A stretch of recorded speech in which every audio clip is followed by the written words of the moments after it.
యేసయ్య పరిశుద్ధమైనటువంటి నామంలో మీ అందరికీ ప్రత్యేకమైనటువంటి శుభాలు తెలియచేస్తూ ఉంటున్నాను. మీరందరూ క్షేమంగా ఉన్నారని తలుస్తూ ఉంటున్నాను. ఈరోజు మీతో ఒక ప్రత్యేకమైనటువంటి సాక్ష్యాన్ని పంచుకోవాలని అనుకుంటా ఉంటున్నాను.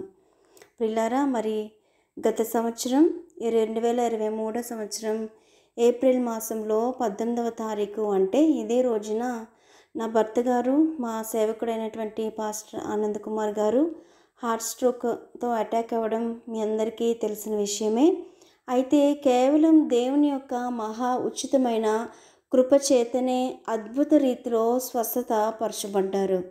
ఉచితమైన కృప అనేది ఎలా ఉంటుందో నేను, మా ఇద్దరు కుమార్తెలు అనుభవించాం. అయితే కొంతమంది ఓ పక్క ఎన్నో సూటిపోటు మాటలతో మమ్మల్ని, ముఖ్యంగా నన్ను ఇబ్బంది పెట్టినటువంటి స్థితిని చూసి నా బిడ్డలు ఎంతలా తల్లడిల్లిపోయారో ప్రభువుకు మాత్రమే తెలుసు. ఎన్ని కష్టాలు ఎదురైనా కానీ, ఎంత మారా అనుభవాన్ని కలిగి ఉన్నా కానీ, మమ్మల్ని అక్షరాన వాక్యం ద్వారా ప్రభువు వారు హత్తుకొని మాకు మానసిక స్థైర్యాన్ని ఇచ్చి ఆయన పరిశుద్ధ వాక్యంతో మమ్మల్ని బలంగా బలపరిచినటువంటి దేవాతి దేవునికి ఎంతగానో కృతజ్ఞతగా కలిగి ఉంటున్నాం.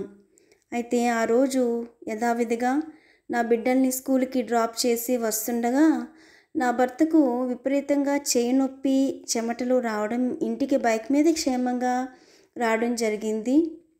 ఇలా నాకు గుండె నొప్పి వస్తుందని, మరి కంగారుగా ఉంది అని చెప్పడం జరిగిందండి.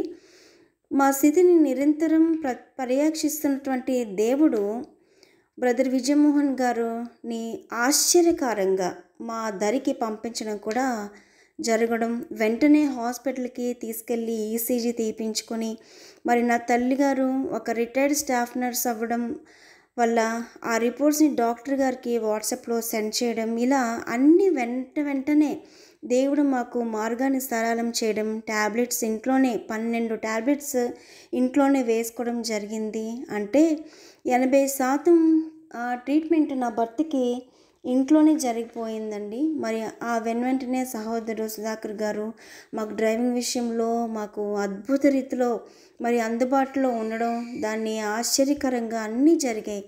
ఈలోపు 7 Hillsలో పనిచేస్తున్నటువంటి మా అక్కగారు ద్వారా ఎమర్జెన్సీ వార్డులో మరి బెడ్ అరేంజ్ చేయడం, సీక్వెన్షియల్గా అన్నీ అరేంజ్ అవ్వడం చూసినప్పుడు నాకు ఎంతగానో ఆశ్చర్యాన్ని కలిగింది. అయితే ఈ ఆశ్చర్య కార్యాలు కేవలం దేవుని మహా ఉచితమైన కృప ద్వారానే జరిగిందని చెప్తా ఉంటున్నాను. మరి ఈలోపు ట్రీట్మెంట్ అవ్వడం అంతా సజావుగా సాగిందని దేవునికి స్తుతులు తెలియచేస్తూ ఉంటున్నాం. మరి అయితే ఈనాటికి 1 సంవత్సరం అయినప్పటికీ చాలా గొప్ప స్వస్థత, మెండైన ఆరోగ్యము, ఇంకా దేవుని సేవలో మరింత బలాన్ని పుంజుకోవడం జరుగుతూ ఉంది. గత 2 రోజులుగా వేకువజామున 3వ గంటకి దేవుడు ఈ యొక్క సాక్ష్యాన్ని అందరితో పంచుకోవాలి అని ప్రేరేపించబడుతుంటున్నప్పుడు ఆయన ఉన్నతమైనటువంటి నామము, స్వస్థపరిచినటువంటి నామము, సర్వశక్తి గల నామము మాత్రమే మహిమపరచబడు రీతిలో ఈ యొక్క చిన్న సాక్ష్యాన్ని మీ అందరితో పంచుకుంటూ ఉంటున్నానండి. అయితే మా కోసం ప్రార్థన చేసిన ప్రతి బిడ్డకు నా ప్రత్యేకమైనటువంటి వందనాలు కూడా తెలియచేస్తూ ఉంటున్నాను. మరి ప్రియులారా, రానున్న రోజులు మహా భయంకరంగా ఉంటున్నాయి. మరి ఘోరమైన ఎండలను చూస్తూ ఉంటున్నాం, తుఫానులు చూస్తూ ఉంటున్నాం, రాకడ సమీపంగా ఉందన్న విషయాన్ని కూడా మనం చూస్తూ ఉంటున్నాం. సూచక క్రియలు మనం చూస్తూనే ఉంటున్నాం. కాబట్టి మనందరం కూడా క్షేమంగా మరి ఉండాలని తలుస్తూ ప్రతిదినం మా ప్రార్థనలో మిమ్మల్ని జ్ఞాపకం చేసుకుంటూ ఉంటున్నాము. మరి మీరు కూడా మా కోసం, మా పాల్స్ గాస్పెల్ బ్యాప్టిస్ట్ చర్చ్ పరిచర్య కోసం కూడా మీ యొక్క అనుదిన ప్రార్థనలో మరి ఒక ప్రార్థన అంశంగా గుర్తు చేసుకోవాలని మనం చేస్తూ ఈ చిన్న పరిశుద్ధమైనటువంటి సాక్ష్యము దేవుడు మనందరి వెనుకడిలో బహుగా దీవించి ఆశీర్వదించును గాక. ఆమెన్. ఇట్లు మీ sister Dayamani Icherla, pastors and counsellor, Paul's gospel Baptist church ministries, Mucherla and గుల్విందాడ.